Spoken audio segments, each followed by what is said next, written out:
Hey guys, so I hadn't planned on making a video today, but there's a chance that someone's coming up to pick this engine up here in a couple hours, so I thought I would kind of do a breakdown video on a couple of the things on this engine in particular that might be helpful to somebody.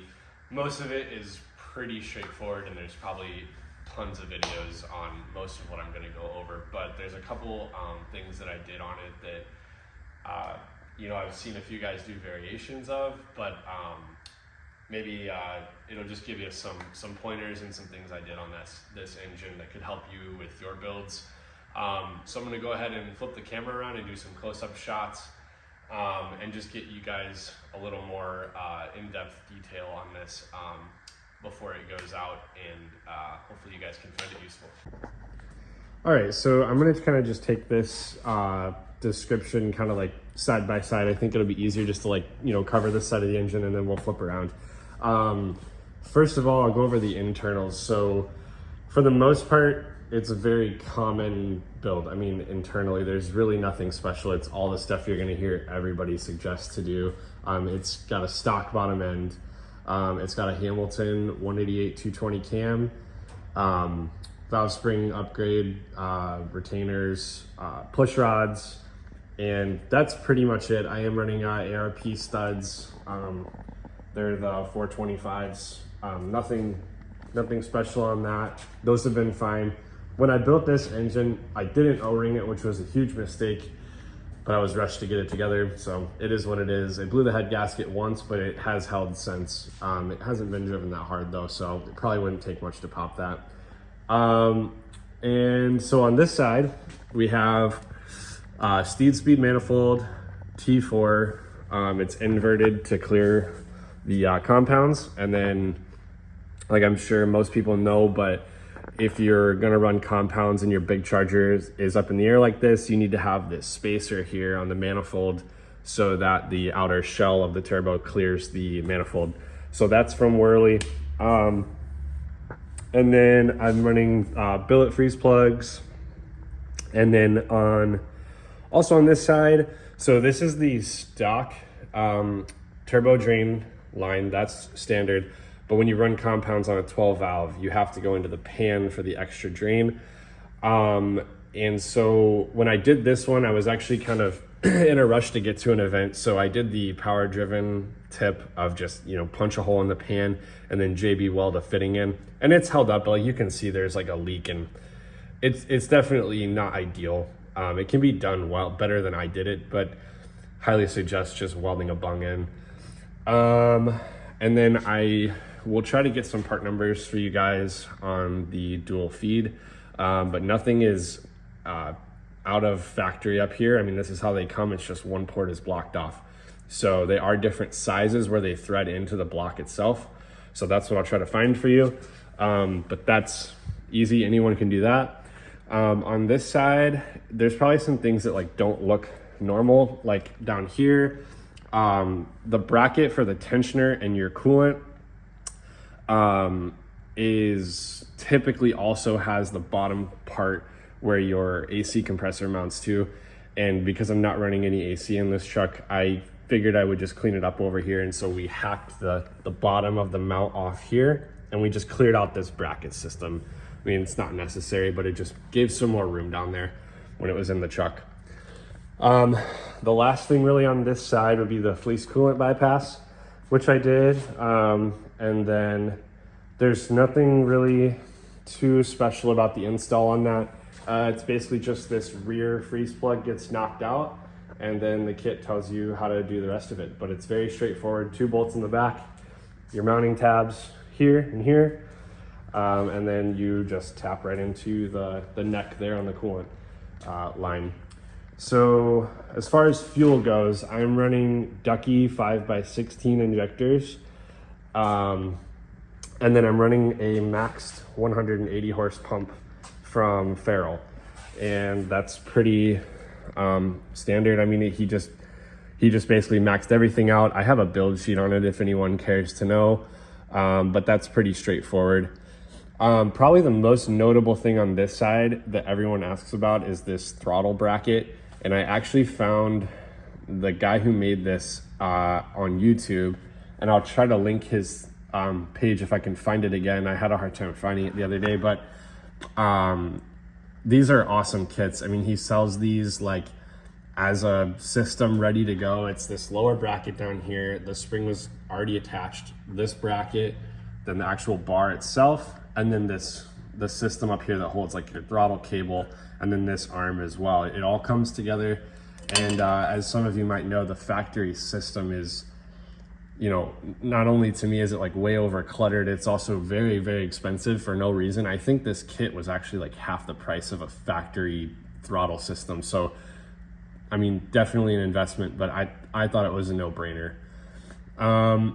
Another thing probably worth noting, a lot of guys have done variations of this, but I've also been asked about my return system. So basically, I wanted to run everything in AN just because it's cleaner and it's easier, I think. So on this side, this is just like a brass compression fitting that goes right on the injector return. I just cut the end of it off. I put that on there. I've never had it leak even a drop. That's been great. And then just 90 into the Y. And all of this is -6. And then up here, most of you guys will know as well, but like typically your pressure return valve is regulated through a banjo bolt, and that's what regulates the pressure. I went with a Keating machine check valve. It's tucked down in here.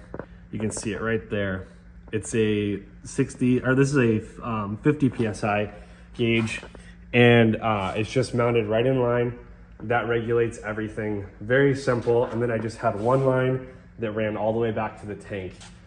And then to cover the rest of the engine stuff before I get into other fuel things on the truck, someone might also notice that this pump looks a little different than theirs. This is I know they sold them on some 4BTs, but it's basically just a normal power steering pump without the vacuum pump section in the middle. I found that kind of hard to find.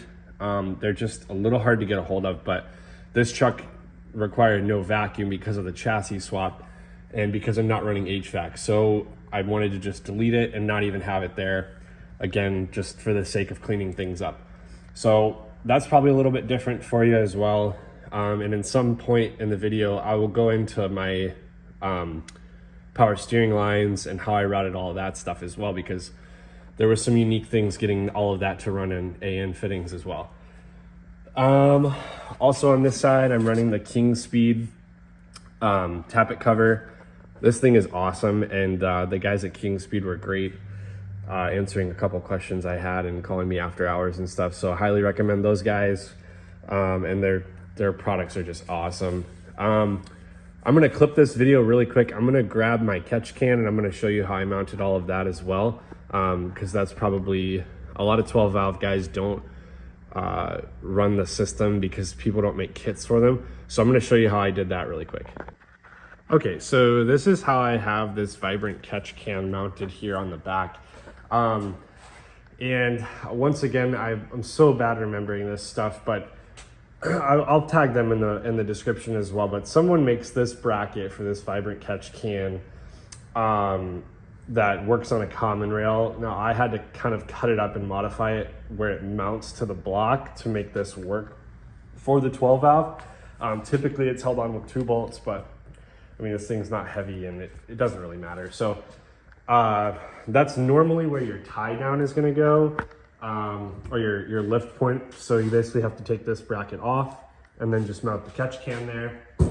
The way I had this set up, I was running the dual, breathers off of here, and basically, you'd mount your line down here and then just return it up to the can. Pretty straightforward. I just had those 2 connected.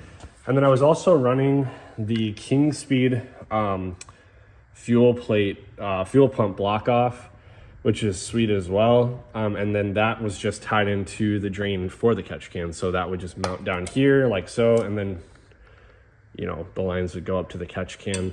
That way I could, automatically drain it. And I was running an air dog, so I didn't need that anyways. So I figured that was a good solution. So that's how that system worked. Nothing too special. And then I will probably go on to show you guys how I routed the rest of my fuel in this video, just to keep it kind of complete and a continuous thing. So I'm gonna go do that now. Okay, so in the truck here, this was the feed line to the pump. You can imagine it just 90s into the pump right here. And then that runs down to a T. Hopefully you guys can see the sensor poking out down there. Try to get a focused angle there. And that's just to hook up to the gauges I have in the truck for the fuel pressure. And then I'm running power driven gauges on those. So those are really straightforward. But you can see right there's the T. And then the other line that's just dangling down there would be the return line that goes onto this side of the engine where we come out of the Y. So it just returns right down the truck, right down the frame rail. And I will crawl under there and show you how the rest of that's set up. Okay, so now we're under the truck here. You can see the line hanging. That would have been the return line right there.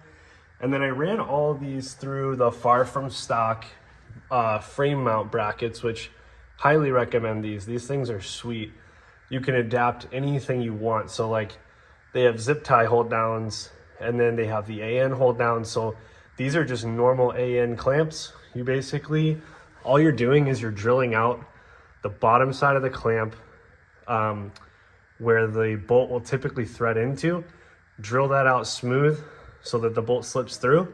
You run a longer bolt and it just goes right into their bracket system. So that's how all of this is mounted. And I did that throughout the truck. The shadows are kind of bad, but they run all the way to the back. It just makes everything a lot cleaner. So on this, again, you know, really straightforward, but there's the, I want to say I was using -8 feeds and -8 returns. So I think I was actually wrong on the pump side. Those are -8 because I believe this is a -6 return from this pump here. So if I got that correctly, hopefully I do. Again, there might be a better angle of this bracket. You can kind of see more of it here. There we go. All right, so yeah, so this all just returns. It's tucked right in here. These are my transcooler lines, which I can show that at a different time in another video. So I will go towards the back here and show you a little bit more, and then I'll show you up in the bed to where I have my fuel cell mounted. All right, so here is the view from the back. This line that you can see that runs right here, that's the feed line that jumps in. And then the rest are just your engine return line, which is the bigger one here. And then the air dog return line, which just goes to a Y. And I'm gonna clean this stuff up a little bit more, tuck it up in there. But that just runs through and goes right up through the bed here, through that grommet. And then on the top side here, it's where I have my fuel cell. So there's my return. That way I could just have a single return, because I'm not trying to, you know, punch a whole bunch of holes in the bed, because it is pretty clean. And, you know, I wanted to, if I ever wanted to relocate the fuel cell or anything like that, I just didn't want to, you know, have a bunch of holes that don't make any sense. So got that down to 1, and then there's the feed line right there that just goes right through the bed and follows the track. So that's pretty much it for the fuel system. If you guys have any questions, again, just post them in the comments and I'll try to get to as many as I can. I also have TikTok and Instagram, and I'm probably will be a lot better responding on those, especially like Instagram messages. So I'll link that as well. But if you guys ever have any questions, just shoot me a message on there and I'll probably get back to you a little quicker. The YouTube stuff's a little new to me. So that's pretty much it for this video, and I'll catch you guys in the next one.